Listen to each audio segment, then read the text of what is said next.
VFM ශ්‍රී ලාංකිකයන්ගේ රේඩියෝව FM 107 V මුළු ගැහුණු ජනමතය දේශයේ දිශානතියට බලමුළු ගල්වන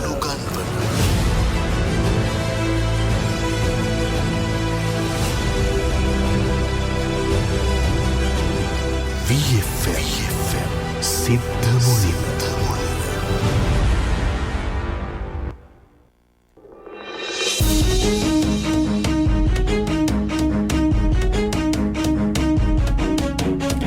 අදත් සිද්ධ මුල වැඩසටහන ආරම්භයටයි සූදානම සුපුරුදු විදිහට මාධ්‍යවේදී ශාන් විජේතුංග අදත් අපිත් එක්ක එකතු වෙනවා. ශාන් අයිබෝන් සුබ උදෑසනක්. අයිබෝන් විශංග ඒ වගේම සියලු දෙනාටම සුබ උදෑසනක් ආයිබෝන්. අද සඳුදා දිනේ අලුත් සතියක ආරම්භයේදී අපි කතා බහ කරන මාතෘකාව ඔබට බොහොම වැදගත් වේවි. මේකේ මේ විශේෂයෙන්ම නුවර එළිය ඇතුළු මේ වතුකරේ සිදුවන පාරිසරික හා සමාජීය හානියක් පිළිබඳව තමයි අද අපි අනාවරණය කරමින් කතා බහ කරන්නට උත්සාහ ගන්නේ. මේක ඇත්තටම මාධ්‍ය තුල ඊතරම් කතා බහට ලක් වෙච්ච මාතෘකාවක් නෙවෙයි. නමුත් මේ මාතෘකාව මාධ්‍ය තුල අනිවාර්යයෙන්ම කතා කළ යුතුයි.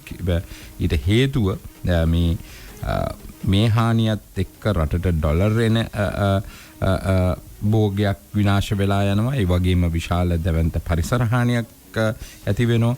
ඉදිරියේදී දිත්වා වැනි තරමක ස්වභාවික ඊට වඩා දිත්වා හෝ ඒ ආසන්න යම් ස්වභාවික විපතක් වුණොත් ලොකු අනතුරක් විය හැකි. ඉතින් මේ කාරණා නිසාම අපි අද දවසේ මේ ගැන කතා කරන්න ආරාධනා කළා නුවරඑළිය ගොවි සන්ධානයේ සභාපති තරිඳු රත්නායක මහත්මයාට මේ ගැන තොරතුරු අනාවරණය කරන්න කියලා. තරුණ රත්නායක මහත්මයා මැදිරියේ ඉන්නවා. සුබ උදෑසනක් කියලා බොහෝ පිළිගන්න කැමතියි. සුබ උදෑසනක් ශාන්. ඔව්. තරිඳු මහත්මයා දැන් මුලින්ම පැහැදිලි කරන්න මොකක්ද දැන් සිද්ධ වෙමින් තිබෙන්නේ කියන කාරණේ. දැන් මේ දවස්වල අපිට නිවුස් වල බලන්න පුළුවන් තඹුත්තේගම දඹුල්ල වේයන්ගොඩ මිනුවන්ගොඩ වගේ ආර්ථික මධ්‍යස්ථානවල එළවලු විකුණ ගන්න බෑ. අතිරික්තයක් තියෙනවා කියන විකුණ ගන්නවා කියවට කියන විසිකරන ප්‍රමාණය වැඩි. එතකොට තක්කාලි කිලෝ අඩු වෙලා තක්කාලි කිලෝ එකක් එළ දෙන රුපියල් 20ට විතර. එතකොට ගොවියෝ අධික පිරිවැයක් දාලා මේ දවස්වල රටේ තියෙන මේ රුපියලේ අගයත් එක්ක එතකොට උද්දමනය එක්ක අධික පිරිවැයක් දාලා වෙනදට වැඩිය වෙන වර්ෂ වලට වැඩිය වෙන කන් වලට වැඩිය අධික පිරිවැයක් දාලා මේ වෙලාවේ වගා කරලා ඒ අස්වැන්න වෙළඳ පොළට අරන් එනකොට එළවලු අතිරික්තයක් ඇතිලා තියෙනවා. ඒකට ප්‍රධානතම හේතුව තමයි වී වගාවට පස්සේ ලොකු වගාවල් ටික ගත්තොත් එතන තියෙන්නේ අල ලුණු බඩේරිඟු. ඉතින් මේ තුනම රටින් ආනයනය කරනවා. එතකොට මේ ආනයනය නිසා ඒ වගාවල් වලින් මිනිස්සු කෙමෙන් අයින් වෙන ගමන් එළවලු වගාවල් කරන්න පටන් ගෙන තියෙනවා. එතකොට අපේ තියෙන ප්‍රොඩක්ෂන් කොස්ට් එකත් එක්ක අපිට එක්ස්පෝර්ට් කරන්න අමාරුයි. එක්ස්පෝර්ට් කරන්න බෑ. අපේ ආසන්න රටවල් අපිට වැඩි අඩුවට මේ ලෝක වෙළඳ පොළට සප්ලයි එක දෙනවා. එතකොට අපිට ඒවත් එක්ක ගැටෙන්න බැරි නිසා අපිට අපේ රටේ ජනගහනයට තමයි මේ එළවලු ටික හදන්න වෙලා තියෙන්නේ. ඉතින් එතකොට මේ එළවලු වැඩිවීමත් එක්ක ආනයන අතින් එකක් අනිත් එක ඒ වගේම දැනට වසර ගණනාවක තිස්සේ විවිධ ආණ්ඩුවල දේශපාලන අතපෙවීම් එක්ක අපේ ප්‍රධානම අපනයන ආර්ථික භෝගය වන තේ වගාවල් සුද්ධ කරලා ගලවලා ඉවත් කරලා වතු සමාගම් අතුරුබදු දීලා මහා පරිමාණ ව්‍යාපාරිකයෝ අක්කර 50 100 සුද්ධ කරලා තියෙනවා. අක්කර 20 30 ඒවත් දේශපාලකයෝ හිටපු අමාත්‍යවරු පවා මේ විදිහට කරා දැනුත් එක වෙනවා. මේ වෙලාවෙත් ප්‍රධාන ආර්ථික භෝගය අපිට රටට ඩොලර් ගේන භෝගය විශාල වශයෙන් ගලවලා ගිනි තියලා ඒවා කියන්නේ නායයම් අවදානමකට පවා ඊළඟට ජල මූලාශ්‍ර හිඳී යන තැනට ස්වභාවික පරිසරයට ගැටලු ඇති වෙන විදිහට එතකොට අතිරික්තයක් නිෂ්පාදනය වෙලා තියෙන වෙලාවක ඒ එළවලුව නිෂ්පාදනය කරන්න මේ වගේ මේක යොදා ගන්නවා නම් ඩොලර් ගේන එක නවත්තලා ඒක විශාල ගැටලුවක් වෙලා තියෙනවා මේ වර්තමානයේ උඩරට එළවලු ගොවියට. එතකොට උඩරට එළවලු ගොවියගේ එළවලු ටික මාකට් එකට ඔය කියන මිලවල් වලට එනකොට පහත රට ගොවියගේ එළවලු කවුරුත් වැඩි මිලට කන්නේ නැහැ. මොකද බණ්ඩක් කපතවල කනවට වැඩිය කැරට් බීට් ලීක්ස් කන්න මිනිස්සු ප්‍රියතාවයක් දක්වනවා. එතකොට ඒ එළවලු වලට ගියාට පස්සේ ඒ එළවලු මිල පල්ලෙහාට එනකොට මේ එළවලු මිල මිලත් පල්ලෙහාට එනවා. එතකොට සමස්ත කෘෂිකර්මයේම ලංකාවේ 125ක් විතර නියෝජනය කරන කෘෂිකර්ම ක්ෂේත්‍රය කියන හතරෙන් එකක් ඒක සම්පූර්ණයෙන් කඩන් වැටෙනවා මේ සිද්ධිත් එක. කියන්නේ එක පැත්තකින් නෙමෙයි. එකක් අත්නෝමතික කිසිම දෙයක් හොයන්න බලන්න නැතුව අසීමාන්තිකව කරන ආනයන ඒ වගේම මේ වගේ ප්‍රධාන ආර්ථික භෝගි දැන් අපේ වැවිලි කර්මාන්තමතුමා ගත්තොත් ඉදිරි වසර කිහිපය තුළ එතුමාගේ විශාල විෂන් එකක් තියෙනවා තේ මෙට්‍රික් ටොන් මෙච්චරක් අපි අපනයන කරනවා කිය. ඒක එහෙමනම් වෙන්න ඕනේ මේ තේ වතු ඵලදායීතාවය වැඩි කරන්න ඕනේ. එතකොට තමයි ඒකට යන්න පුළුවන්. එතකොට ඒ තේ මාකට් කරන එක ගැන හිතන්න ඕනේ. එහෙම එකක් පේන්න නෑ. මොකද වතු සමාගම් අතුරු බදු දෙනවා. මේක ඇත්තටම මේව දේශපාලන නායකත්වය දන්නේ නැද්ද? දන්නේ නැහැ කියන්න බෑ. මහදවල් ගිනි තියලා එතකොට අපි මේවා කලින් ඉඳන් සමාජ මාධ්‍යෙත් මේව කළා තියෙනවා. සාමාන්‍ය මිනිස්සෙක් තමන්ගේ ගෙදරට පාරක් කපා ගන්න තේ ගහක් ගැලවුවොත් ඒ මිනිස්සයා හිරේ දානවා. එතකොට තේ ගහක් ගලවනවා කියන්නේ මේක මේ සුද්ධ හිටපු තේවල් මේ අපේ ආණ්ඩු කරපුවා නෙමෙයි. මේවා මේ රටේ මිනිස්සුන්ට අයිති දේවල්. හැම මිනිස්සෙකුටම මේ තේ අයිති. එතකොට මේ දීර්ඝකාලීන බදු පදනමක් මත තමයි මේ සමාගම් වලට දීලා තින්නේ. නැතුව සමාගම් වලට මේකේ පරමයිතිය නැහැ. එතකොට සමාගම් වගකීමෙන් බැඳිලා ඉන්නවා. ඔවුන්ගේ බදු කාලේ ඉවර වෙලා යනකොට මේ වගේම තේ ගහක් හිටවලා හෝ මේක පරිස්සම් කරලා දීලා යන්න. එතකොට ඒක ගලවලා වත්තත් නැති කළා පස සෝදා යන්න ඇරලා අනවසර පදිංචි බව කියන්නේ බදු කරුවෙක් ඒක ඇතුලේ තියලා ගියාට පස්සේ මේක ප්‍රශ්නයක් වෙනවා. මොකද මේ වෙනකන් 185කට වැඩිය මේ වගේ ඉඩම් පෞද්ගලික කට්ටියට බදු දුන්නම තෙවෙනි පාර්ශ්වයකට බදු දුන්නම මේ මිනිස්සු ආයෙකින් යන්නේ නැහැ. සමහර තැන්වල ඉතින් ගිහපු මිනිස්සු ඉන්නවා ඒ කාලේ අවුරුදු 5කට නම් ඒක කළා යන කට්ටිය ඉන්නවා. එහෙම නැති වුණොත් මම දන්න තරමෙන් නුවරඑළිය තදාසන නුවරඑළියේ හිටපු කෘෂිකර්ම ඇමතිවරයෙක් නුවරඑළියට ආවා කෘෂිකර්ම ගැටලු කතා කරන්න. කෘෂිකර්ම ගැටලු කතා කරන්න හිටපු ඇමතිවරයෙක්. එයා එන්න ඕන ගොවියෝ ගාවටනේ. එතුමාගේ ගොවියාගේ ගැටලු කතා කරන්න ආර්ථික මධ්‍යස්ථානෙට. ඊළ එතන ඉන්න හොඳම මුදලාලිලා ඒගොල්ලොත් එක්ක එකතු වෙලා එතුමා මහා පරිමාණයෙන් වවන්න පටන් ගත්තා. එතකොට ඒ කාර්යය ආව පොහොර හිඟයක්. එතකොට ඒ වතු වලට පොහොර තිබ්බා බෙහෙත් තිබ්බා. ඉතින් අන්න ඒ වගේ ගැටලු තියෙනවා. එතකොට ඒ සුද්ධ කරලා එතුමන්ලා ඉතුරු කරලා ගිය දායාදේ දැනට නුවරඑළිය මිනිස්සු මේ විඳවනවා.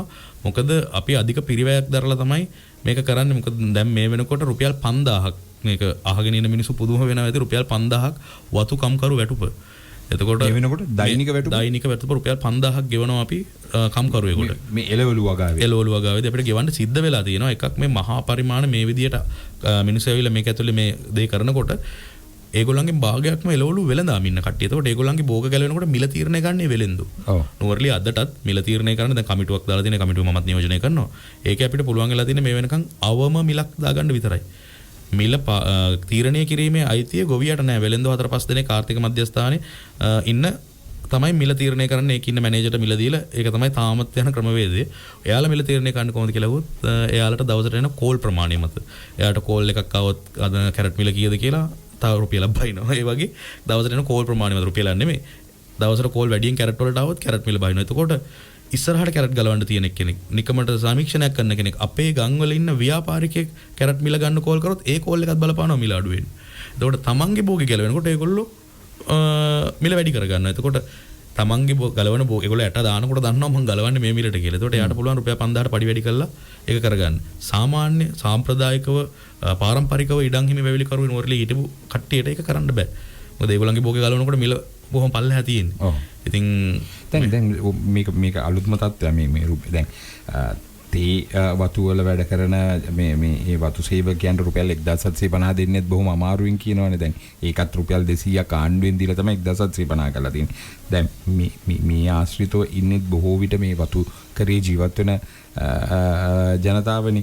එතකොට මේ රුපියල් 5000ක් වගේ ආකර්ශනීය වැටුපක් දවසකට හමු වෙනකොට අර වතු වල තේ වතු වල සේවය කරන පිරිසුත් මේ පැත්තට ඇදිලා එන්න තියෙන ඉඩ කඩ වැඩි ඉන්නේ. වතු සමාගම් ඔන්න ඔය ගැටලුවට සෑහෙන්න මුහුණ දෙනවා. මොකද මේ වගේ විශාල මහා පරිමාණයෙන් එලි කරලා වගා කරනකොට ඒවට යනවා වතු වල ඉන්න කම්කරුවෝ. ඒතර වත්තට ඔය පඩියට වැඩට මිනිස්සු එන්නේ නැහැ. ඉතින් මේ වෙලාවේ කරන්න ඕන ඔය පඩි වැඩි කිරීම උනේ ඇත්තටම ඩීසල් රුපියල් 600ට ගිහිල්ලා තිබ්බ කාලයක් මීට කලින්. ඒ වෙලාවේ තමයි ඔය රුපියල් 3500 4000ම නැගලා ආවේ. එතකොට ඊට පස්සේ ඒක අඩු වුණා. අඩු වුණාට ආයේ අර පඩි අඩු වෙන්නේ නැහැ. ඉතින් මේකේ කියන්නේ මේ අසාධාරණ විදිහට නැතුව නැවත රජයේ මැදිහත් වෙලා ඊළඟට කම්කරුවන් මේ වැවිලි කර්මාන්ත අමාත්‍යාංශයේ කෘෂි කර්ම දෙපාර්තමේන්තුව මැදිහත් වෙලා නුවරඑළිය ගොවියොත් එක්ක කතා කරලා දැන් අපි ඒ වගේ වැඩක් කරගෙන යනවා. සියලු ගොවියෝ කතා කරලා මේ සාධාරණ වේතනයක් දෙන්න. මොකද අසාධාරණ විදිහට මේව කළා අපිට ඒ ප්‍රෙෂර් එක දාන්න බෑ පාරිභෝගිකයා ගාතර. මොකද අපේ ප්‍රොඩක්ෂන් එක එළියට දානකොට අපිට දැනට ඔය රුපියල් 2100 2200 වගේ පඩි තියෙන කාලේ තමයි අපිට අපේ කොස්ට් එක හැදුවේ අල කිලෝ එකක් හදන්න රුපියල් 220ක් යනවා. අපේ ලංකාවේ. එතකොට අපිට අදාළ විකුණන්න වෙලා තියෙන රුපියල් 210ට 200ට. 210 කියලා මිල දර්ශනයේ තිබ්බට අපෙන් ගන්න 200ට. එතකොට රුපියල් 200කට විකුණනවා කියන්නේ අපි පාඩුවට තමයි මේ පාරත් අල හදන්නේ. ඒකෙන් වෙන්නේ ඊළඟ පාර අල හදන කට්ටිය තවත් අඩු වෙලා වෙනත් ගොවියෙක් වවන භෝගයක් හදන්න මහ පරිමාණ අල ගොවියෝ ටික පෙළඹෙනවා. එතකොට ඒ මාකට් එකක් නැති වෙනවා. එතකොට ඒ මහ පරිමාණ වෙලෙන්දෝ මහ පරිමාණ ගොවියෝ මේ ව්‍යාපාරේ ඒ වගේම ඒක වටා ඇදිලා තියෙන ලක්ෂ සංඛ්‍යාත රැකියා ප්‍රමාණය අලවිකරුවාගේ කොළඹ මේ අනිම් මාකට් එකේ වැලියගොඩ නාටාමිකේ ඉඳලා ඒ රස්සා ටික බලවත් අවදානමකට ලක් වෙනවා. ඒ වගේම විශේෂයෙන්ම සඳහන් කරනවා පහුගිය දවස්වල අපි දැක්කා හර්ෂද සිල්ලා අපේ හිටපු පාර්ලිමේන්තු මන්ත්‍රීවරයා හිටපු ඇමතිවරයා ගිහිල්ලා දඹුල්ලේ ශීතාගාර පරීක්ෂා කරලා දැඩි විවේචනයක් කරනවා. ඒක තමයි මේ රටේ තියෙන ලොකුම ප්‍රශ්න වෙලා තියෙන්නේ මේ කෘෂි කර්ම ක්ෂේත්‍රයට. ඇත්තටම අපේ එළවලු වලට ලංකාවේ එළවලු වලට හදපු උෂ්ණත්ව පාලනය කරන ඒ ගබඩාව ශීත ගබඩාවල් වහලා දාලා ඒ ආසන්නයේ තියෙන රජයට අයිති කියන එළවලු එතනට ගිහලා ඩීහයිඩ්‍රේට් කරනවා නම් එහෙම නැත්නම් ජූස් එකක් ගන්න ඒවට ඒ ප්‍රොසෙස් කරන්න තිබ්බ රජයේ ඉඩම් ටික දීලා තියෙනවා ආනයන කරුවන්ට කූල් රූම්ස් තියාගන්න. ඒවයි තනි කර තියෙන්නේ අලලුණු. එතකොට අපි එහෙම ගත්තොත් කණ්ඩලම පාරේ තනි කර තියෙන්නේ කූල් රූම් විශාල ප්‍රමාණයක්. ඒක දැනට ඒ වගේ තවත් මේ වෙනකොට තිදි වෙනවා. ඒවා එන්නේ රටේ එළවලු වලට. දැන් ආයේ අපිට ප්‍රතිඅපනයනය කරන්න තරම් අපේ රටේ අලලුණු තියෙනවා. එතකොට මම දැක්ක කෘෂි කර්ම අමාත්‍යවරයා නිතරම කියනවා මම ලෝකේ කොහෙවත් එහෙම දැකලා නැහැ. නිතරම කියනවා මේ අපි වවන්න ඕනේ අඩුවට ලෝකේ තියෙනවා නම් අපි එතනින් ගෙනල්ලා කන්න ඕනේ කියලා. ඒක බොහොම ප්‍රාථමික ප්‍රකාශයක්. ඒක හොඳයි ටික කාලයකට. ඒ කියන්නේ මේක දීර්ඝ කාලිනව ගත්තොත් මතකනම් අපි ඉස්කෝලේ යන කාලේ ඇපල් දොඩම් මම ඔබෙන් අහන්න හැදුවේ දැන් අල්ල ලූණු බඩිරු වගේ දේවල් මහා පරිමාණයෙන් වගා කරන භෝගයන්. ඒ කියන්නේ කැරට් ගෝවා වලට වඩා අල ලූණු වගේ දේවල් විශාල ප්‍රමාණයෙන් කියන්නේ අක්කර ගාණක් වගා කරනවා සාමාන්‍යයෙන් ගොවියෝ. දැන් ඔය වෙනි තත්ත්වයක් තිබුණානේ අපේ රටේ ඔය ඇපල් මිදි වගේ දේවල් මීට ඉහතදී පෙයාස් වගේ දේවල් මිදි වලට වඩා පෙයාස් ඇපල් වගේ දේවල් ඉතාම බහුලව තිබුණා. මම හිතන්නේ ඇපල් තිබුණා අපිට රුපියල් 20ට 30ට වුණත් ඇපල් ගෙඩියක් මිලදී ගන්න. දැන් ආනයනයෙන් පස්සේ ඒක ආනයනය වලදී ඔය දැන් බදු ගහන නිසා තමයි ඇපල් ගෙඩියත් වැඩි වෙලා තියෙන්නේ. දැන් අපේ රටේ තිබුණේ මේ ඇපල් වගාවන්ට පෙයාස් වගාවන්ට අද මොකද්ද වෙලා තියෙන්නේ? නුවරඑළියේ මාකුඩුගල කියන ප්‍රදේශයේ තියෙන ඇපල් ෆාම් කියලා ඇපල් ෆාම් එකේ තියෙන ඇපල් හදන්න. ඒක මම මේ පහුගිය කෘෂිකර්ම කමිටුවේදී ගරු දිසාපතිතුමියත් කිව්වා ඇපල් ෆාම් එකේ තියෙන ඇපල් හදන්න. එතුමියගේ සංචාරයේදී නිරීක්ෂණ චාරිකාවේදී එතුමිය දැකලා තියෙනවා ඇපල් ගස් දෙකයි තියෙන්නේ. අක්කර ගානකට. ඒකේ සමහරව වවනවා අක්කර 10 15 වවන ගොවියෝ ඉන්නවා. ඒකේ හදන්නේ දැන් අල එළවලු. ඇපල් වගාව ගිරද මොකද ඇපල් ගස් දෙකයි ඉතුරු වෙලා තියෙන්නේ. ඉතුරුලා තියෙන දෙකයි. එතකොට පෙයාස් ලංකාවේ ලෝකේ තියෙන මම ඔය පළතුරු වෙළඳාමට සම්බන්ධ කාලයක් හිටියා රට පළතුරු වෙළඳාමට ඔය පෑලියගොඩ මාකට් එකේ. එතකොට ලංකාවේ තියෙන පෙයාස් එක පුදුම රහක් තියෙන ඔය රාගල ප්‍රදේශයේ හැදෙන පෙයාස් එක රහංගල කියන වර්ගය. ඉතින් ඒක එතකොට ඇපල් මිදි එතකොට අපේ බිබිලේ දොඩම් ඒ ටික ඔක්කොම බොහොම අඩුවට කාණයනය කරලා දීලා ඒ වගාවල් පාඩු ලබන තත්ත්වයටපත් කරලා නැති කරලා දැම්මා. ඒ වගාවල් දැන් කවුරුත් කරන්නේ නැහැ. දැන් ඇපල් ගෙඩියක් රුපියල් අල කිලෝ දෙකක් විකුණනවා ඇපල් ගෙඩියක් ගන්න. ඔව්. දැන් කිලෝ දෙකක් කනවා ඇපල් ගෙඩියක් රුපියල් 300ක් 350ක්. අල කිලෝ එක අපිට දැන් මෙහෙ තියෙනවා 130ට වගේ ගන්න තියෙනවා මේ සාමාන්‍යයෙන් ආනයනි කරතාප. එතකොට මම ආන්නේ දැන් ඔය දැන් ඔබතුමාම කිව්වනේ මේ ආනයන බදු වැඩිවීම නිසා තමයි ඇපල් වැඩි කියලා. එතකොට ආනයන බදු අලවලට නැද්ද? අලවලට ගහනවා ඔබතුමා ගණන් හදලා බැලුවොත් අලවලට ගහනවා රුපියල් 80ක ටැක්ස් එකක් ගොවියා ආරක්ෂා කර ගැනීමට ලැබී එක. ඒ 80 ගෙවුවට පස්සේ ඉතුරු වෙන්නේ දැන් 130ට ගත්තොත් රුපියල් 50ක් ඉතුරු වෙනවා. ඒ 50න් කඩකාරයා රුපියල් 10ක් ට්‍රාන්ස්පෝර්ට් එකට රුපියල් 10ක් තිබ්බොත් 30ක් තියෙනවා. එතකොට ආනයන GST වරාය හැසුරුම් ගාස්තු ඔක්කොම ගුවම පාකිස්තානයෙන් අපිට අලක් දීලා සල්ලිත් දීලා තමයි ඒවල තියෙන්නේ. මේක වෙන්න බෑ. එතකොට මේවා ඇතුලේ වෙන ජාවාරම් තියෙනවා. ඒතර මේවා ඇතුලේ වෙන ඉලෙක්ට්‍රොනික්ස්, ටොෆි චොක්ලට්, මත් කුඩු අහුවෙච්ච අවස්ථා තියෙනවා. ඒ වයින් මේ ආනයනය ඇතුලේ සෑහෙන පාකිස්තානෙන් ආපු ඒවා එහෙම අහුවෙලා තියෙන කෘතිම අල ගෙඩි මේ වෙලාවේ මම කලින් වැඩසටහනකට අපි කතා කරා. ඉතින් ඒ වගේ දේවල් වලින් අල දැන් තව මාස ගානකට අල දඹුල්ලේ ස්ටොක් කූල් රූම් වල ස්ටොක් කරලා ඉවරලා බලන් ඉන්නවා දැන් මේ නුවරඑළිය අල ගැලවෙන කන්නේ. එතකොට අපේ ගොවියෝ අපිම කෑ ගහනවා ටැක්ස් එක වැඩි කරන්න කියලා. එතකොට ටැක්ස් එක වැඩි කරාම ඒකේ ලාභය යනවා රාලනායන කරුවන්ට. ඒගොල්ලෝ දැන් බලාගෙන ඉන්නේ. ඒගොල්ලොම කියනවානේ සමහර වැඩසටහනවල මම ප්‍රවෘත්ති වල දැකලා තියෙනවා මේ ගොවියෝ ආරක්ෂා කරන්න ටැක්ස් එක හරි වැඩි කරගන්න කියලා. ගොවියෝ ආරක්ෂා කරන්න ඔච්චර මේකක් තියෙනවනේ. ඉතින් ආනයනය නොකරින් මෙට්‍රික් टन 2,30,000 තමයි ලංකාවේ වාර්ෂික මේ පරිභෝජනය. ඉතින් ඒක පරයා ගෙන්නනකොට මෙතන බැලන්ස් කරගෙන දැන් අල මෙට්‍රික් ටන් 2,30,000 අපේ රටේ වගා කිරීමේ හැකියාව තියෙනවා. වගා කිරීමේ හැකියාව තියෙනවා. නමුත් හැම වෙලාවෙම කියන්නේ මේ මෑත කාලීන කියන්නේ මේ ආනයනය කරාට පස්සේ අපේ අල නිෂ්පාදනය අඩු වෙන නිසා මෑත කාලීන සංඛ්‍යාලේඛන අරගෙන කියනවා අපි හදන්නේ ලංකාවේ අවශ්‍යතාවයෙන් 140ක්. ඒක නිසා 60ක් ගෙන්නන්න වෙනවා කියන එක කියන උනට අපි ගත්තොත් 2019 වගේ ගත්තොත් අපේ මෙට්‍රික් ටන් 1,02,000කට විතර අපි ගිහිල්ලා තියෙනවා. එතකොට ඔය 230 කියලා කියන්නේම ආනයනය කරන්න බලාගෙන එහෙම 230ක් අපේ රටේ අවශ්‍ය වෙන්නේ නැහැ. ඇත්තටම අවශ්‍ය වෙන්නේ ඔක හරියට නැවත බැලුවොත් එහෙම මෙට්‍රික් ටන් 1,60,000කින් වගේ අපි මේ අල මේ වෙන පොද දේශීය අල වර්ගයක් තියෙනවා. මේ කියන්නේ අර්ථාපල්ම නෙමෙයි දේශීය අල වර්ගයක් තියෙනවා. ඒවත් දුණු වෙන්න ඕක ආනයන සීමා පනවන්න ඕනේ. ඉතින් මේකට ලොකු දැක්මකින් ඉදිරියට වැඩ ගන්න. මොකද අපි විශාල ධනස්කන්ධයක් යට කරනවා මේ ලංකාවේ ඇග්‍රිකල්චර් එක ඩෙවලොප් කරගන්න. එතකොට වතු සමාගම් වල කියන්නේ වතු තේ වතු ටික ආරක්ෂා කරගන්නත් රජය ඒ වගේම දරන හැම මිනිසෙක්ගේම බදු මුදලෙන් රුපියල් 200ක් කම්කරුවෙකුට ගෙවනවා තේ වතු වල කම්කරුවෝ ටික ආරක්ෂා කරගන්න. එතකොට ඒ තේ වතු වල තියෙනවා වෙනම ඒගොල්ලන්ට ළමයි බලා ගන්න තැනක්. ඩේකියා සෙන්ටර් එකක්. එතකොට ඒගොල්ලන්ට සෞඛ්‍ය පහසුකම් පාසල් ඒ හැමදේම දීලා ඒගොල්ලන්ගේ වෙල්ෆෙයාර් තියෙනවා. ඒ ඔක්කොම මේව කළා මේ වතු සේවකයෝ නඩත්තු කරනවා නම් අපි ඒකේ වත්තෙන් ඒ ලාභය උත්පාදනය කරගන්නත් ඕන. බොහොම කාලයකට කලින් බොහොම අඩු මිල ගණන් වලට තමයි මේ වතු සමාගම් වලට දීලා තියෙන්නේ. වතු දීලා තියෙන්නේ. එතකොට ඒක ඒගොල්ලෝ බැඳිලා ඉන්නවා. ඒගොල්ලන්ගේ ඇග්‍රීමන්ට් වලම ඒගොල්ලන්ගේ ලාභයෙන් 100ට ගාණක් මේ වත්තෙන් නඩත්තුවට ගෙවා ගන්න. එතකොට ඒක කරන්නේ නැතුව මේ විදිහට අතුරු බදු දීලා ඒකෙන් අධික ලාභයක් ලබනවා නම් සමහරවිට හෙක්ටයාර් එක ලක්ෂ 11ට වගේ මේගොල්ලෝ බදු දෙන්නේ. එතකොට එහෙම දුන්නට පස්සේ මේ තේගස් ගලවලා දැම්මම ඒවට කවුද වග කියන්නේ? දැන් තේගස් තරිඳු රත්නායක මහත්මයා දැන් ඔබ ප්‍රකාශ කරන විදිහට මේ වතු සමාගම් තමයි තමන්ගේ ඉඩම් මේ පුද්ගලික මේ වගාකරුවන්ට බදු දීලා ඒවයි එළවලු වගා කරන්නේ. ඒතකොට තමන්ගේම තියෙන තේ ගහනේ තමන්ගේ වත්තේම තියෙන තේ ගහනේ ඉවත් වෙන්නේ. ඒ වතු සමාගම් වල තේගස් නෙමෙයි තේ වතු නෙමෙයි ඒවා රජයේ තේ වතු. අවුරුදු දීර්ඝකාලීන බදු පදනම යටතේ තමයි වතු සමාගම මේක අරගෙන තියෙන්නේ. එතකොට ඒගොල්ලෝ නෛතිකව බැඳිලා ඉන්නවා මේකට හානියක් මේකේ වටිනාකමට හානියක් නොකර ඉන්න.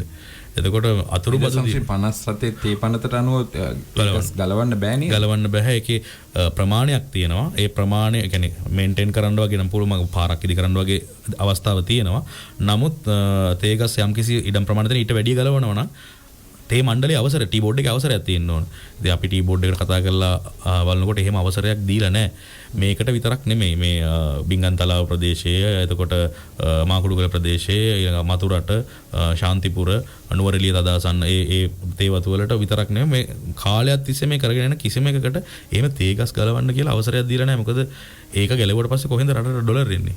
ඒක ගලවලා එළවලු හැදුවා කියලා එතකොට එළවලු මාකට් එකට තව අතිරික්තයක් එකතු වෙලා ඒකත් අනාථ වෙනවා මිසක් සෙතක් වෙන්නේ නැහැ. ඊට අමතරව ලොකුම ප්‍රශ්නේ තියෙන්නේ කොතනකදීවත් මේ තේවතු නාය ගියේ නැහැ පහුගිය දිට්ටුව කොනාටුවේදී. අපි ඒ ගැන කතා කරන ඉස්සර මම තවත් ප්‍රශ්නයක් අහනවා මේ තරිඳුරත් නායක මහත්මයා. දැන් මේ පාරිභෝගිකයාගේ පැත්තෙන් ගත්තොත් ඒ කියන්නේ අපි සාමාන්‍ය පාරිභෝගිකයාගේ පැත්තෙන් ගත්තොත් මේක දැන් අපි එළවලු මිල වරින් වර එළවලු මිල ඉතාම අධික ලෙස දැන් අපිට අපේ අත්දැකීම් තිබෙනවා. බෝංචි වගේ බෝංචි කැරට් වගේ කිලෝවක් රුපියල් 1000කට එහා පැත්තට ගිය අවස්ථා මේ කැරට් 3000ට ගියා. වැඩි කාලයක නෙමෙයි. ඉතින් දැන් මේ එළවලු වගාවට වඩා වැඩි ස්ථානයක් හිමි වෙලා එළවලු මුල දැන් ඔබම කිව්වා මේ වෙනකොට සමහර එළවලු විකුණ ගන්න බැරි තත්ත්වයක් තියෙනවා මේ තක්කලි වගේ එළවලුක කිලෝවක මිල රුපියල් 20 දක්වා අඩු වෙලා තියෙනවා කියලා දැන් එළවලු අඩු වෙන්න ඒක පාරිභෝගිකය පැත්තෙන් ලොකු වාසියක්. ඉතින් ඒ නිසා දැන් අපි මේ කතා කරන කාරණය පාරිභෝගිකයාගේ පැත්තෙන් සාධාරණයිනේ.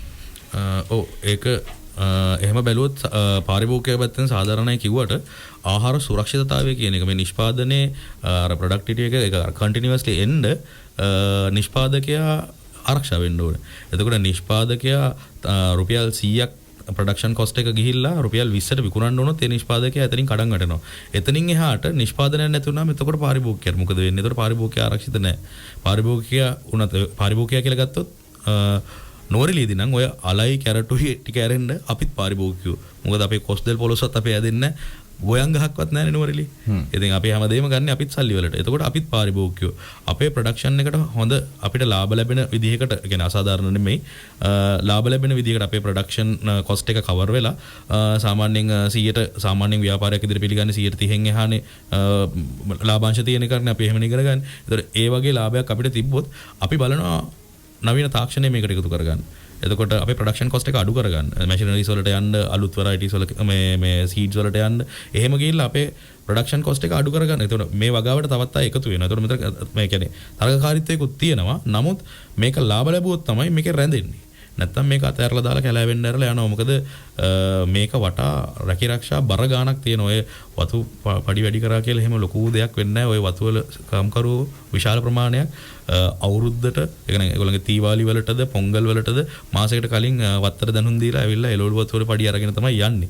ගිහිල්ලා ඒකෙන් තමයි ජීවත් වෙන්නේ. ඒ කියන්නේ ඔවුන් තේවත්තෙන් ඇවිල්ලා මේ එළවලු වතු වැඩ කරනවා. මාසයකට නිවාඩුවක් අරගෙන වගේ ඒගොල්ලෝ අවුරුද්ද කාලයට ඇවිල්ලා වතු වල බෝනස් එකක් දෙනවා. නමුත් මේ වයින් ගොඩක් ජීවත් වෙන පිරිසක් ඉන්නවා.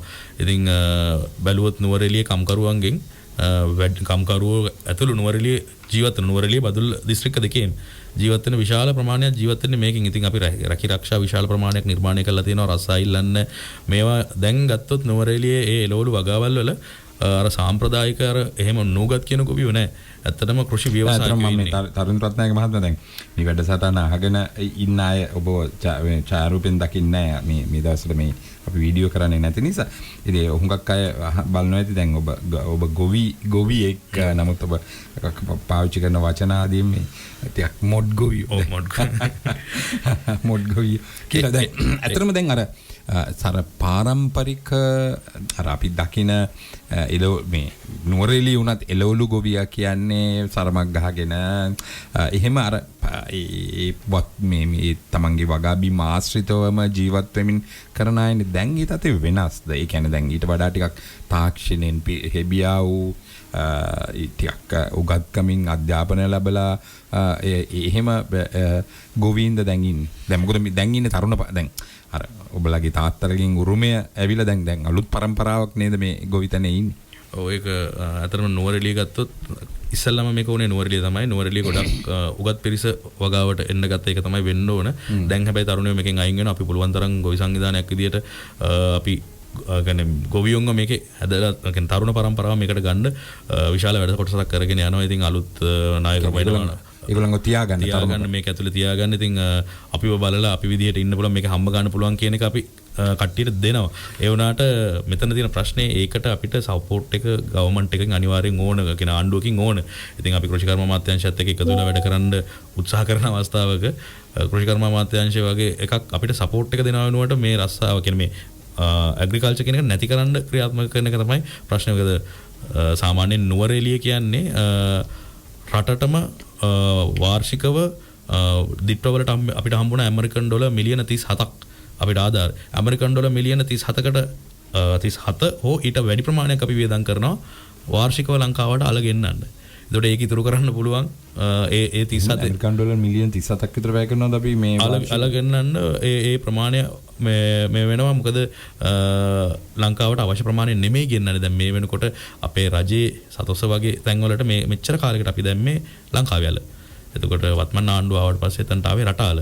ඒ වගේම තව එකක් තියෙනවා අපිට සුපර් මාකට් චේන් එක ඉතුරුලා තිබ්බ. ඒකෙත් මහ ලොකු ප්‍රමාණයක් ගන්න. දවසට පොඩි ප්‍රමාණයක් තමයි සුපර් මාකට් දෙකට ගන්න. ඉතින් ඒවට අපි අලදදා ඉන්නකොට ඒක මේව කරනකොට සමහර සංවිධානාත්මක පිරිස් එකතු වෙලා ආනයනය කරපු වර්තාපල් අරගෙන ඒවට දාන්න ගත්තා නුවරඑළිය කියලා. ඊළඟට නුවරඑළියේ ඉන්න සමහර වංචනික වෙලෙන්දෝ නුවරඑළියෙන් රටාල ගෙනල්ලා නුවරඑළියෙන් පැක් කරලා ඒක ආයේ ලංකාවේ වැල කියලා විකුණන්න පටන් ගත්තා. මේ වගේ විශාල ගැටලු ටිකක් අපිට ඇති වෙලා තියෙනවා. අනිත් එක මම කලින් වැඩසටහනෙත් මේ සඳහන් කරා වගේ මේ අල ගෙන්නන්නේ ශාක නිරෝධන ක්‍රියාවලිය යටතේ නෙමෙයි රට ඇතුළට. ඒතකොට මේකේ බරපතල අවදානමක් තියෙනවා රටේ පාරිසරික පද්ධතියටත් ඇග්‍රිකල්චර් වලටත් හැම දෙයකම මේ මේකින් දිලීර වර්ග බැක්ටීරියා වර්ග කෘමි සත්ව උවදුරු එහෙම වෙලා තියෙනවා. දැනටත් එහෙම වෙලා තියෙනවා. ඒකේ කෙමිකල් එකත් ඊට පස්සේ රටවල වලින්ම අපිට එවනවා. දැනට මේ ඒ කියන්නේ දැන් තව දැන් ළඟයිනේ අල මේ කියන්නේ අසන නෙලන්න. ඒතකොට දැන් මේ වෙනකොට මේ ඔය අල ගෙන්වන අය අල ගෙන්වල අවසානද මොකද දැන් අසනු නෙලනකොටනේ බද්ද එන්නේ. අර බද්දක් දානවනේ. ඒතකොට ඒකට මුහුණ දෙන්න දැන් වුන් කටයුතු කළාද මේ වෙනකොට? ඒගොල්ලෝ ඒකට සූදානම් වෙලා ඉවරයි. ඒගොල්ලෝ ගෙනල්ලා තව මාස ගානකට අල ස්ටොක් කරලා තියෙන්නේ. කොහෙද ඕක තියෙන්නේ? විශාල වශයෙන් කොළඹත් තියෙනවා. දඹුල්ලේ තමයි වැඩි වශයෙන් තියෙන්නේ. ඔබ කිව්වා වගේ ශීතාගාර තියෙනවා. ශීතාගාර ඒක සමහරු ඉන්නවා. ඒක රස්සාවක් තියෙනවා. ඒක ශීතාගාර ගහලා ඒක රෙන්ට් එකට දෙනවා. එහෙම රස්සාවක් ඇදිලා තියෙනවා. ඊළඟට ඔබතුමාට මතක නම් දිට්ව අවස්ථාවේදී ජනාධිපතිතුමා නුවරඑළිය ඇවිල්ලා එළවලු ගෙන්නන්න හදනකොට අපේ නියෝජ්‍ය කෘෂි කර්මාධ්‍යක්ෂකතුමා කියනවා නෑ එළවලු තියෙනවා ගෙන්නන්න අවශ්‍යතාවයක් නෑ කියලා. ඇත්තට මෙහෙම උන්නේ නෑ. කෙනෙක් ගෙන්නන්න අවශ්‍යතාවයක් උනේ නෑ. ඒක එතුමා ඒ වෙලාවේ සඳහන් කරේ නැත්නම් මහා පරිමාණ සමාගම් හොටෙල් සමාගම් මෙහෙම එළවලු ශීත කරපු එළවලු ගෙන්නන්න හැදුවා. එතකොට එහෙම ගෙන්නුවා නම් එහෙම මොකද්ද වෙන්නේ? එතකොට අපි තවත් නැත්තරම නැති වෙනවා. හැබැයි එහෙම වර්ධිලා හරි ගෙන්නුවා නම් එතනත් තමයි එළවලු ආනයන කරුවෙක් කියලා රස්සාවක් හැදෙනවා. ඒ වායි නැති කරන්න බෑ.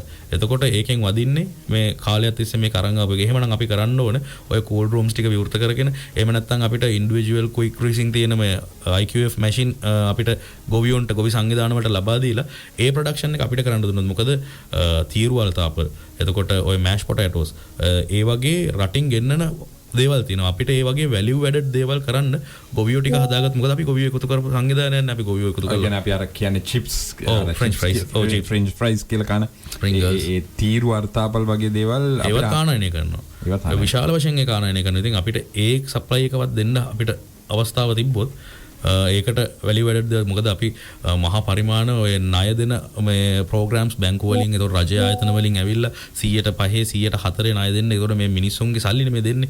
එතකොට ලෝකයේ සංවිධාන ලෝකයේ ආහාර සුරක්ෂිතතාවයේ සම්බන්ධ තියෙන වැදගත්ම සංවිධාන අපේ රටට ආධාර දෙනවා.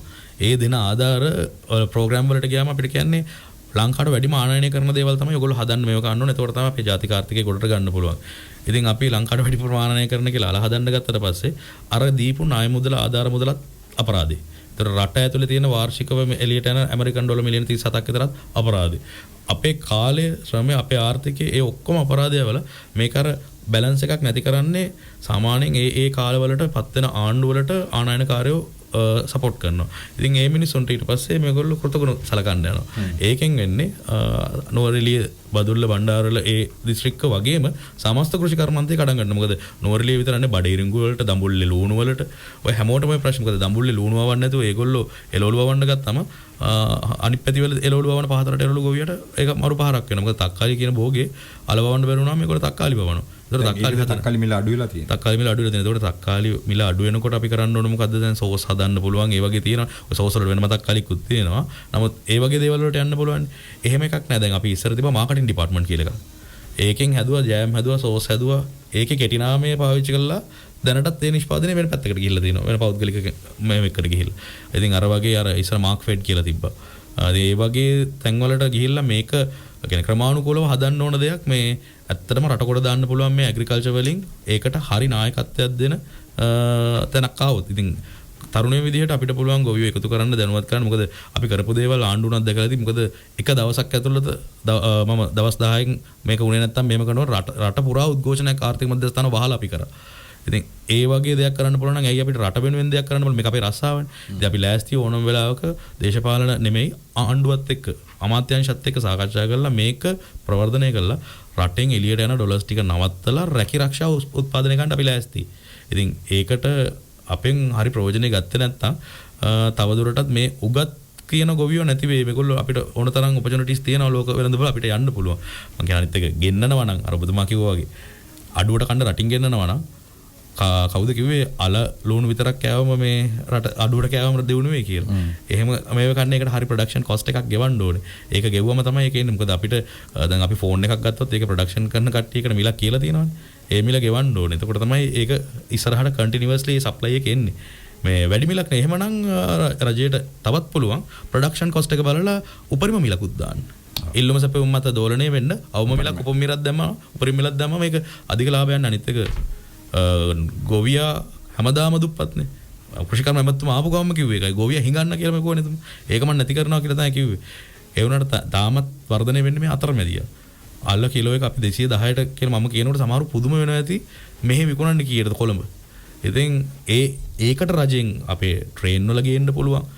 එහෙම නැත්නම් රජයේ මොකක් හරි ඉන්ධන සහනයක් දීලා අපේ ආරක්ෂකාංශ තියෙන යුද හමුදා සුබ සාධන මේ ඒ වයින් හරි මොනවා හරි අපිට මේක ට්‍රාන්ස්පෝර්ට් එකට වැඩක් හදුවොත් මොකද ආමිකේද ස්වේච්ඡා බටසේන කන්නම දැන් අයින් කරන්න හදනවා. ඉතින් ඒ වගේ දේවල් වලට ආදායමක් රජයට ලැබෙන වැඩක් කරන්න පුළුවන්.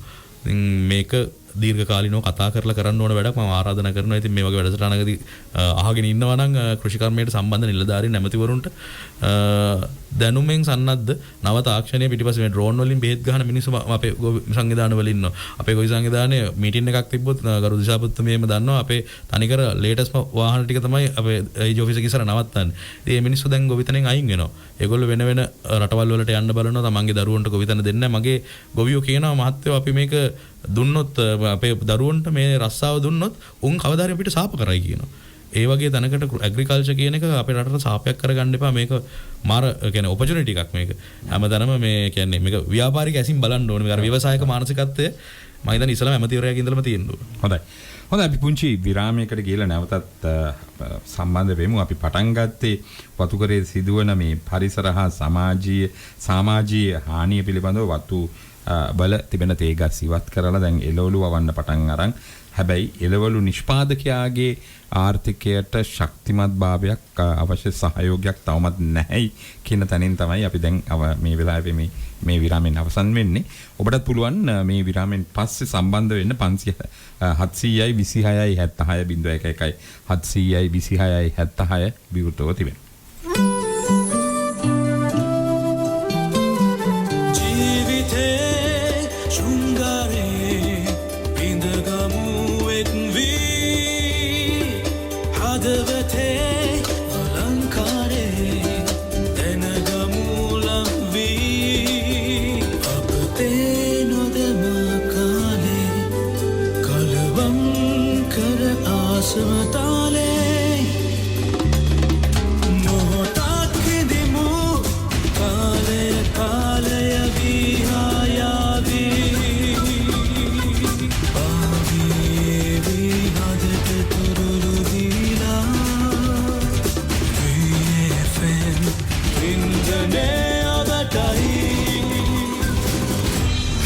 FM ශ්‍රී ලාංකිකයන්ගේ රේඩියෝව FM 107 V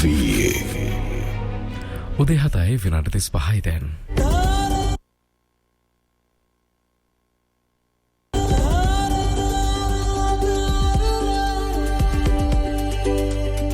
අදෝබ නිවා දමන එක විදුලි බුබුලක් රටේ හෙට දිනය එළිය කරයි. සුරක්කිමු ලංකා එකතු වෙමු එළිය දෙමු.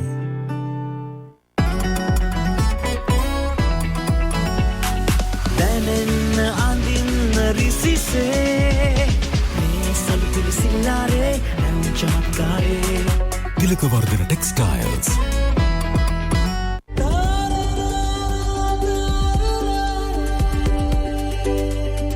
අදෝබ නිවා දමන එක විදුලි බුබුලක් රටේ හෙට දිනය එළිය කරයි.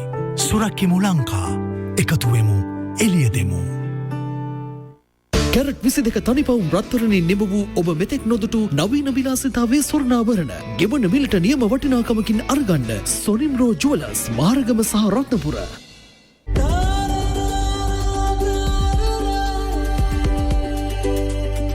අදෝබ නිවා දමන එක විදුලි බුබුලක් රටේ හෙට දිනය එළිය කරයි. සුරක්කිමු ලංකා එකතු වෙමු එළිය දෙමු.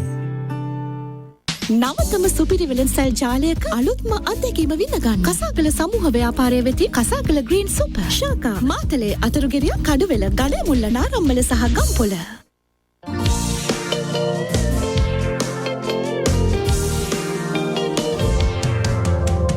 හිත් බැඳි සෙනෙහසයි සක්හඳ වන්නදයි හිමකර සිසිලසයි ලය මත පිපිසිය පතයි බේබි පාවි පවලින් ඔබ වෙත ලංවේ පුරා තිවි මගේ ළඟ තනි මැකුවේ මග කිරිවේරි කලන මිතුරාවී VFM සත්‍යවාදී ගවේෂණයේ සමාජ විවරණය සිද්ධ මුල්ල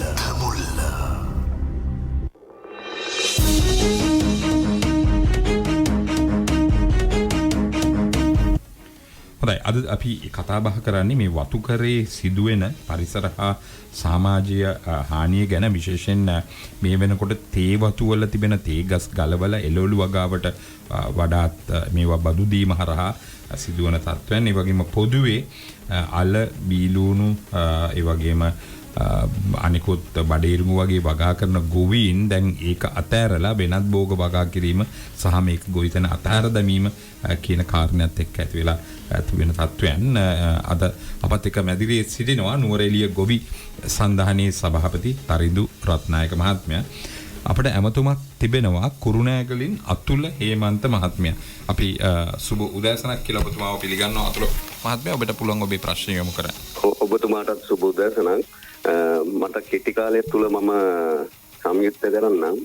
මේ ධනේශ ලිබරල් ආර්ථිකය තුල මේ අතරමැදියා ඉන්නේ. අතරමැදියා අපි ගොවියා දුප්පත් වෙන්න හේතුව තමයි අතරමැදියා. එතකොට අතරමැදියා ගැලවීම තමයි මම හිතන්නේ මේ නවාණ්ඩේ උපාය මාර්ගය. එතකොට ඒකට සැලැස්මක් හදලා තියෙනවා සුළු ගොවියන් සහ මධ්‍යම පරිමාණ ගොවියෙකුට කරගත්ත කාප් ප්‍රොජෙක්ට් එකක්. ඒකේ ප්‍රොජෙක්ට් එක ඒ කියන්නේ ණය ලබා දීලා ගොවියාට තාක්ෂණය ඒ වගේම උන්ට නව බීජ අපේ ඉතිහාසයේ තිබ්බ බීජ දැන් නැවත පරීක්ෂණ කරලා දැන් බීජ පහයිලුක් පල්ලම කැප්පෙඩි පොළ පල්ල කැලේ දැන් මේ වෙනකොට ක්‍රියාත්මක වෙමින් පවතිනවා. මොකද අපේ බීජ ටික නැති කරපු පාලකයෝනේ ඉන්නේ. එතකොට දැන් මේකෙදී ඉතිහාසයේ තිබ්බ ට්‍රැක්ටර් සංස්ථාව කියලා එකක්. JR වැහුවා.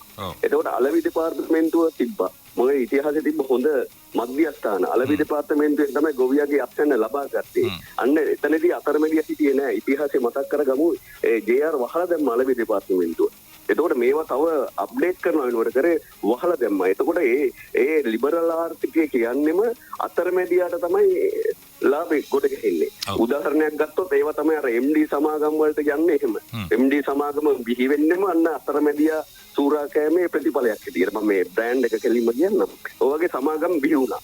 එතකොට දැන් ඉතිහාසයේ ගොවියා හිඟන්න බවට පත් කර මේ ලිබරල් ආර්ථික තුලින් දැන් නව ආණ්ඩුව මම මේ ආණ්ඩුව කියලා මම පෙන්නේ මේ දැන් සැලැස්මක් හදලා තියෙනවා. ඔබතුමා මට විනාඩියක් දෙන්න. එතකොට සාප් ප්‍රොජෙක්ට් එකක් හදන්නට කියලා තියෙනවා. ඒ ප්‍රොජෙක්ට් එක ඔඩිට් කරලා කෝටි 2.5ක් වෙනකන් ගොවියට තාක්ෂණය ලබා ගන්න සියලු දේවල් ලබා ගන්න වැඩපිළිවෙල හදලා තියෙනවා. දැන් තාක්ෂණය අවශ්‍යයිනේ. දැන් මේ නියරවල් අපේ පැරණි නියරවල් තබාගෙන බෑ. චීනේ ජපාන එක ගත්තොත් තියෙන්නේ අක්කර දහස් ගණන් නියරවල් නැහැ. මොකද ඒ තාක්ෂණයට නියරත් එක්ක මේක යන්න බෑ. ලොකු කතියකාවක් මම මේ ගොඩනගන්නේ. එතකොට ඒ දැන් ගොවි සමිති තියෙනවානේ. මේවා ප්‍රතිව්‍යුහගත කරන්න ඕනේ. මේ ආණ්ඩුව එක පක්ෂ වලට බෙදලා තියෙන මේ ගොවි සමිති විසුරුව හැරලා දැන් මේක ගොවියෝ දැනුවත් කරලා ප්‍රතිව්‍යුහගත කරන්න ඕනේ. ඒක සාකච්ඡා වෙමින් පවතිනවා. මේක ලොකු වැඩපිළිවෙලක්. ඒ නිසා මේ ට්‍රැක්ටර් සංස්ථාව කියන්නේ JR වහලා දැම්මේ ට්‍රැක්ටර් සංස්ථාවෙන් පුළුවන් ගොවියට සුළු මුදලකට මේ ගොවි බිම හොයාගන්න. එහෙම ඉතිහාසයක් තිබුණා. ඉතිහාසය අපි අභිත කරමු. නාරම් පිට තමයි ට්‍රැක්ටර් සංස්ථාවේ ප්‍රධාන කාර්යාලය තිබුණේ. දැන් මුංගට ගේන්නේ නැහැ. කවුපි ගේන්නේ නැහැ. රටකජු ගේන්නේ නැහැ. තල මුං ඔක්කොම දැන් ගේන එක නතර කරලා තියෙනවා. ගොවියට දැන් පණ දෙන්න සැලැස්ම හදලා තියෙනවා. ඉතින් මම මේ මහත්යරත් කතා කරන්නේ මේ ටිකක් අපි මේක මේ ලිබරල් ආර්ථිකයේ ප්‍රතිඵල තමයි ඔබතුමා කතා කරන්නේ. අපේ ලිබරල් ආර්ථිකයේ එහාගේ වැඩ පිළිවෙලක් දැන් මේ අවුරුදු දෙකක් තව නැහැනේ. සැලැස්ම හදනවා. බොහොම ස්තුතියි. අපි එතනට පණ දෙමු. හොඳයි බොහොම ස්තුතියි අතුල හේමන්ත මහත්මයා බොහොම අවබෝධයෙන් ඒ ගැන ඉන්න කෙනෙක් සමහරට මේ ක්‍රියාවලියට සම්බන්ධ වෙලා ඉන්න කෙනෙක් වෙන්න ඇති. ඔහු කියන්නේ මේ ලිබරල් ආර්ථිකයේ අපහු හරවගන්නේ කොහොමද? ඒ කියන්නේ ලිබරල් ආර්ථිකයත් එක්ක ඔහු පැහැදිලිවම පෙන්වලා දෙන්නේ අතරමැදි. අපි කතා කර දැන් ඔබ තරිඳු කතා කරව අතරමැදිය තමයි වාසිය ලබා ගන්න ගොවියවත් පාරිභෝගිකයටත් ඒ වාසිය ලැබෙන්නේ නැති එක.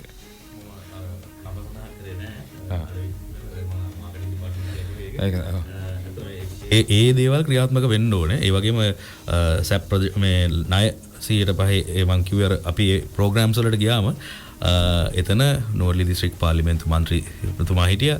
එතකොට කරු දිසාපතිතුමා හිටියා. ඒ ඔක්කොම ඉන්න ඉස්සරහා කිව්වේ ලංකාවට වැඩිම ගෙන්නන දේවල් තමයි හදන්න ඕන කියලා. නෝර්ලි ප්‍රෝග්‍රෑම් එකක් කරනකොට ලංකාවට වැඩිම ගෙන්නන දේවල් කියලා අපිට තේ හදන්න දෙන්නේ නැහැ. අපි ඉතින් හදන ගොවියෝ. එතකොට අපි බලන්නේ අපේ ෆාම් එකට ඩ්‍රෝන් එකක් ගන්නෙ කොහොමද? එතකොට අපේ තියෙන ඉරිගේෂන් සිස්ටම් එක අප්ඩේට් කරගන්නේ කොහොමද? එතකොට අපිට ට්‍රාන්ස්පෝර්ටේෂන් ගොඩක් තැන්වල නැති තැන්වල කේබල් කාර් එක ගහගන්නේ කොහොමද? අන්න ඒ වගේ අපි අර නවීන දේවල් වලට තමයි අපිත් ඒකේ මේව ඕනේ. ඉතින් ඒ මොන දේ කරත් අපිට අපේ අස්වැන්න විකුණනකොට මිලක් නැත්තම් ඔය මොන සංවර්ධනය කරත් වැඩක් නැහැ මිලක් නැත්තම්. එතුමා කිව්වා මුං ඇට ගෙන්නන්නේ නැහැ, රට කජු ගෙන්නන්නේ නැහැ, කව්පි ගෙන්නන්නේ නැහැ, දේශීය ගෙන්නන්නේ නැහැ. ඔව් එතකොට මම ඒකෙදි කියන්නේ දැන් අවුරුදු 2ක් කියන්නේ තව අවුරුදු කීයද තියෙන්නේ. එතකොට හරිදුරත් නැහැ මහත්මයා. දැන් ඇත්තටම ඔබ කියන විදියට අපිට ප්‍රමාණවත් පරිදි අල නිෂ්පාදනයේ අපේ පරිභෝජනයට අවශ්‍ය අල නිෂ්පාදනය කරන්න පුළුවන්.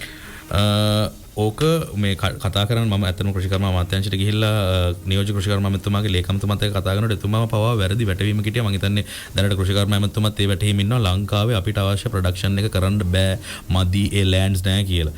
එහෙම එකක් නැහැ ලංකාවේ. අපිට අවශ්‍ය ප්‍රොඩක්ෂන් එක ඒ කියන්නේ කරන්න පුළුවන්. අපි හරියට ඒ අස්වැන්නට ගියොතින් එතකොට ඒ කියන්නේ සාමාන්‍ය 1/10 කියලා කෘෂිකර්ම දෙපාර්තමේන්තුවෙන් ගණනය කරන්නේ. ඒ අස්වැන්නට අපි ගියොතින් ගුණාත්මක බීජ ගෙනල්ලා එතකොට ඇත්තටම මම දැක්කා පහුගිය දවසට කල්පිටියේ අර්ථපල් වගා කරන මේකට අවිලා තිබ්බා. ඉතින් අපිටත් පුළුවන් මේ ටෙක්නොලොජි එකේ පැත්තට දෙන්න. අපිට හදන්න නෙමෙයි අපිට එක්ස්පෝර්ට් කරන්න හදන්න පුළුවන්. අපිට ඕන එක නෙමෙයි වැඩිපුරත් හදන්න පුළුවන්. මොකද මේකේ ලාභයක් තිබ්බොත් මිනිස්සු එක මේක ඉතින් අර කියන්නේ විප්ලවීය පරිවර්තනයක් කරන්න පුළුවන් දෙයක් මේ එළවලු වගාව දිනු කරගන්න. මොකද මේ ලෝක යුද්ධය මේ වෙනකොට අපිට මාර ඔපචුනිටි එකක් තියෙනවා ලෝක මේ වෙළඳ පොලේ. ඉතින් අපි ඒක අල්ලන්නේ නැතුව ආනයන මතම පදනම් වෙලා කෙටි දේවල් බලාගෙන හිටියොත් අපිට මේක ප්‍රශ්නයක් වෙනවා. ආනයන කරුවෝ ඕන්නම් ඇති 29ක් ලංකාවට ඔය අර්ථාපල් ගෙන්නන. ඒකට ලක්ෂ සංඛ්‍යාත ගොවි පිරිසක් ඉන්නවා මේකේ. මේක තේරුම් යයි නැවත නුවරඑළිය දිස්ත්‍රික්කයේ. දැන් මේ වෙනකොට මේ ආනයන කරුවෝ දැන් අස්වැන්න ළඟයි ටැක්ස් බදුත් ගහනවා අස්වැන්න නෙලනකොට දැන් ඒකට මුහුණ දෙන්න අවශ්‍ය අල ප්‍රමාණය ගෙනල්ලා ගබඩා කරගෙන ඉන්නවා.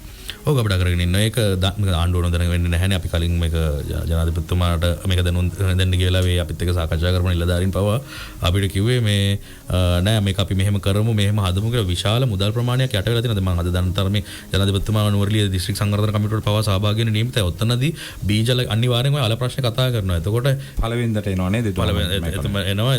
ඒතර DC එකේ කතා කරනවා. ওই ප්‍රශ්නේ අනිවාර්යෙන් ඇදෙනවා. එතකොට නිලධාරීන් කියේ මෙහෙම කරමු කියලා මොන දේ අල හදන්න අපි මෙහෙම කරලා තියෙනවා, මෙච්චර ප්‍රොඩක්ෂන් එකක් කරලා තියෙනවා. ඉතින් මොන දේ කරත් මිනිස්සු අල හදන්න නැහැ Tamanට ලාභයක් නැත්තම්. ඉතින් දැන් පෞද්ගලික සමාගමත් ලංකාවට බීජල ගෙන්නනවානේ. මහා පරිමාණ පෞද්ගලික සමාගම් ගෙන්නනවා බීජල. රජයනුත් නිෂ්පාදනය කරනවා, ගොවියොත් හදනවා. සමාගම් ගෙන්නපු අල විශාල ප්‍රමාණයක් හදන්න නැතුව මේ වෙනකුණුත් තියෙනවා. මිනිස්සු ගන්න නැහැ අල. බීජල ගන්න නැහැ. එතකොට බොහෝම අඩු මිලට අපේ රජයේ බීජල මේකෙන් දෙන්න වුණා. මේ මිනිස්සුන්ට. මොකද ඒ තියාගන්න බෑනේ. එතකොට දැන් රජයේ කූල් රූම්ස් දීලා තියෙනවා බීජල හදන්න. මේ මහා පරිමාණ ප්‍රොජෙක්ට් මේවට කරලා තියෙනවා. එතකොට ඇයි මේ ගෙන්නන එක විතරක් නවත්තන්නේ නැත්තේ?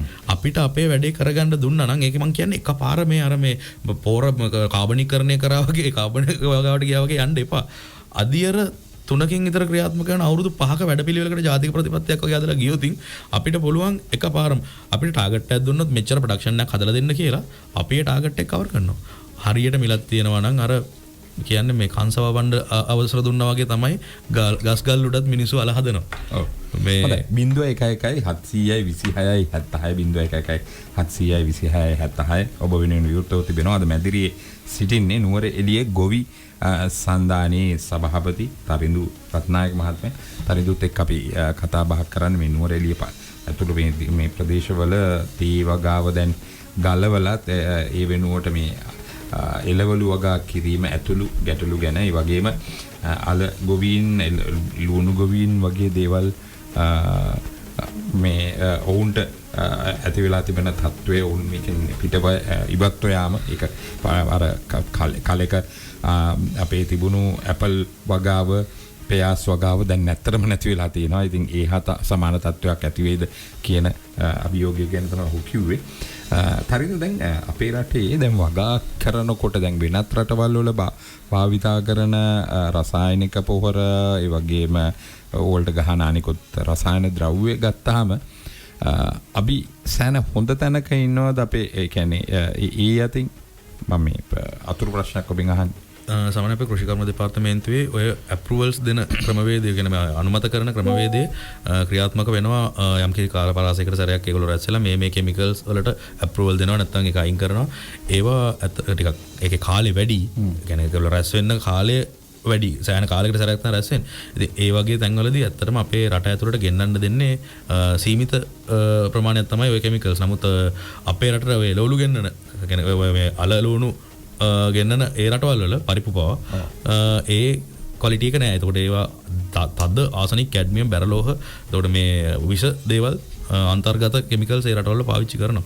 අපේ රටේ ඇත්තටම ඒක අඩුයි. ඒකනේ අපේ අලවල තියෙන ක්වලිටි එක වැඩි. අපේ එළවලු රහය දඹුල්ලේ කියන්නේ ඒක බෙහෙතක්. ලුණු කියන්නේ දඹුල්ලේ ලුණු කියන්නේ බෙහෙතක් කියලා මේ මිනිස්සු කියන්නේ.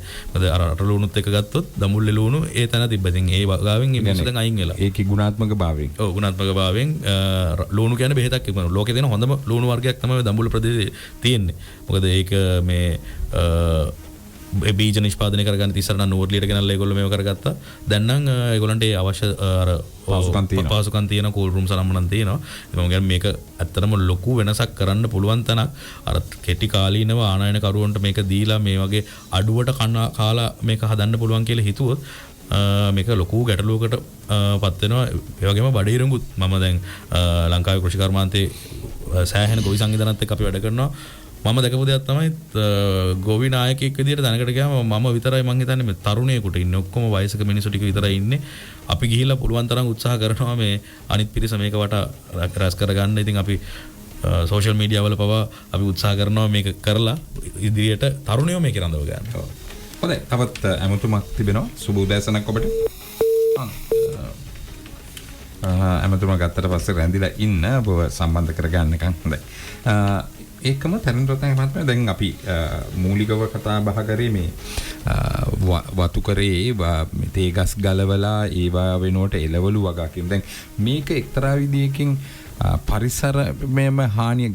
දැන් දිත්වා සුලිකුණාටුවේදී වෙච්ච හානිය බලපුවාම බර තේ ගස් තේ වතු වල තරම් මේ දරුණු ලෙස හානි සිදු වුණේ නැහැ. නමුත් අර තේ ගස් සුද්ධ පවිත්‍ර කරපු ඒ වගේම වෙනත් වගාවන් තිබුණු ස්ථානවල තමයි දැඩි ලෙස නායෑම් සිද්ධ වුණේ. ඔබට ඒ ගැන යමක් කියන්න පුළුවන්? දැන් මේ සුදු ජාතිකයෝ මේ තේ ගස් හිටවද්දී මේගොල්ලෝ අපි ඇමතුමටත් කන් දීලා මෙහෙම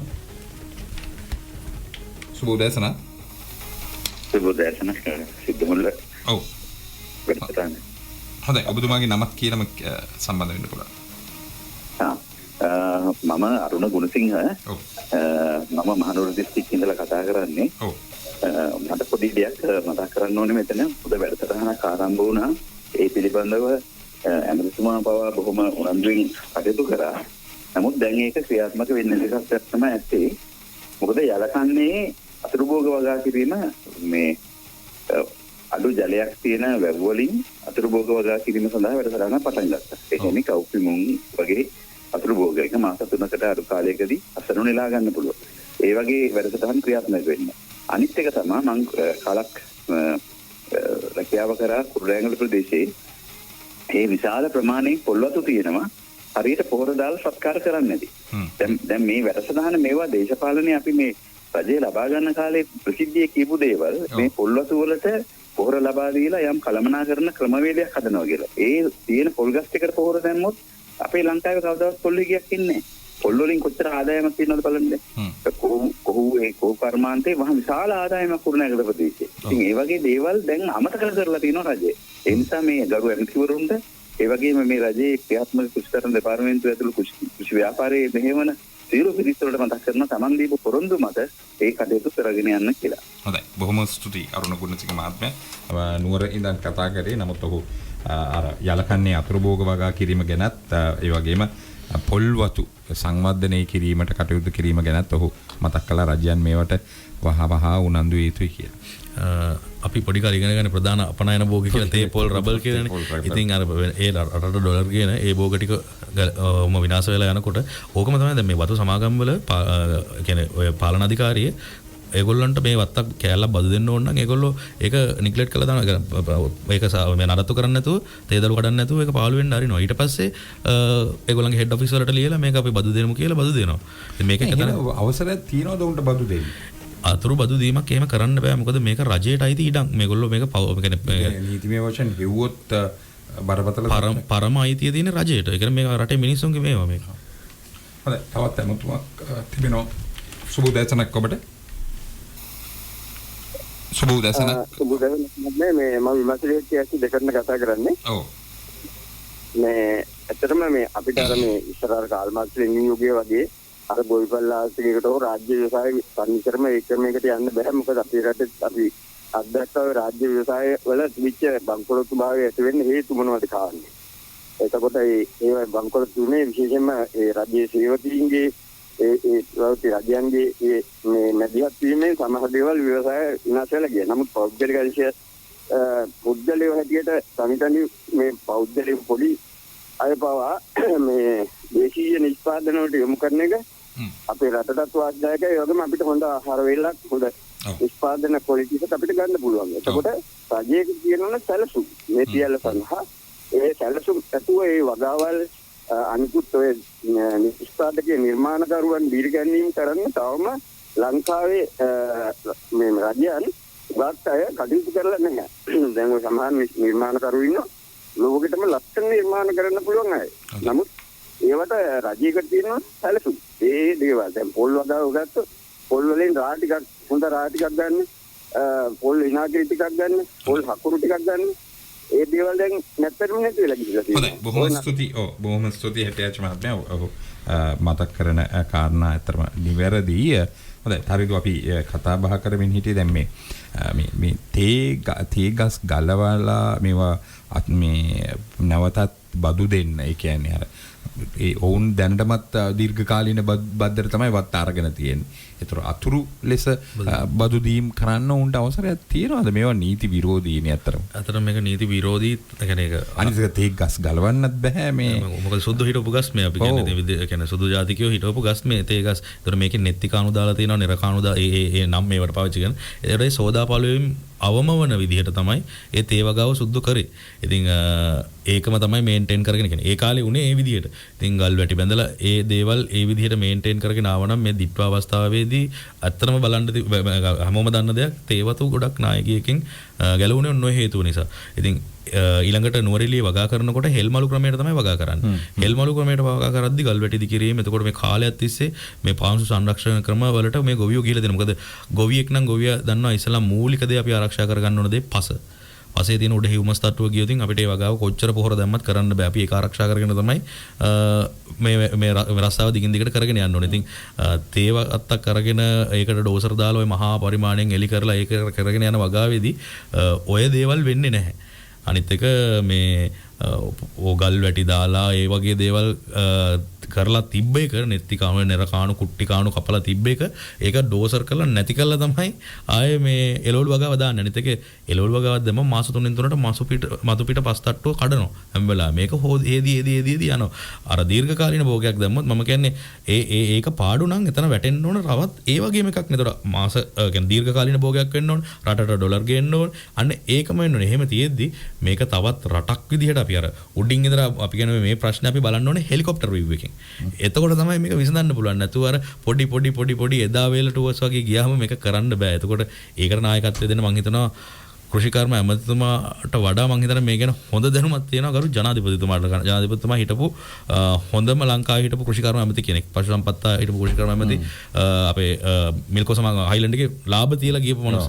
මම හිතනවා අඩුම තරමේ ජනාධිපතිතුමාගේ අවධානය යොමු වෙලා එක්ක කරන්න බැරි නම් ජනාධිපතිතුමා අතට අමාත්‍යාංශ පවරගෙන හරි මේ වැඩේ කරන්න ඕන. මොකද මේක කරනවා නම් මේ දැක්ම තියෙන කෙනත් මේ ආණ්ඩුවේම තමයි ඉන්නේ. ඔව්. හොඳයි තවත් තැනතුමකට අපි ඉඩකඩක් දෙමු. තවත් මිනිත්තු කිහිපයක් ඉතුරු වෙලා තියෙන. සුබ උදෑසනක් ඔබට. සුබ උදෑසනක්. ඔව්. හොඳයි. උදෑසනක් වේවා. ඔව්. ඔබේ නමත් කියන්න පුළුවන්. මම සම්බන්ධයෙන්. ඔව්. විජේසේකර. ඔව්. මෙහෙමයි. මගේ අදහස ඉතාමත්ම හොඳයි වැඩසටහන ඉතාමත්ම ආලෝචිතයි. පළවෙනි කාරණාව තමයි ගොවියා දිරිමත් කරන්න ඕන. ඒ කාලේ නම් ගොවියා දිරිමත් කිරීමේ වැඩසටහන් ඕන තරම් තිබ්බා. අපි වහමු රටනගමුර එවිදෙන ඉවිනල්ල සූර ගොවියා යන්නේ වැඩසටහන් ගොවියා දිරිමත් කිරීම සම්බන්ධයෙන් ඉතාමත් මුදල මට්ටමින් තිබ්බා. ඒ කියන්නේ එතකොට තමයි විවිධ තෑගි දුන්න රාජ්‍ය නිවාස දෙවසුවගා තැනක තිබ්බා. විවිධ වැඩසටහන් ක්‍රියාත්මක වුණා. අද වෙනකොට ගොවිය දිරිමත් කිරීමේ වැඩසටහන් මොකක්වත්ම නැහැ. ඒ නිසා මේගොල්ලන්ගේ ප්‍රධාන අරමුණක් තමයි ගොවිය දිරිමත් කිරීම. ගොවිය දිරිමත් කිරීම සඳහා ෑම ගැටයුතු ක්‍රියාමාර්ග මොකද කිව්වේ රටේ දේශීය මේ වගාව දේශීය සම්පත දේශීය සංස්කෘතිය හැම දෙයක්ම ආරක්ෂා කරනවා කියලා.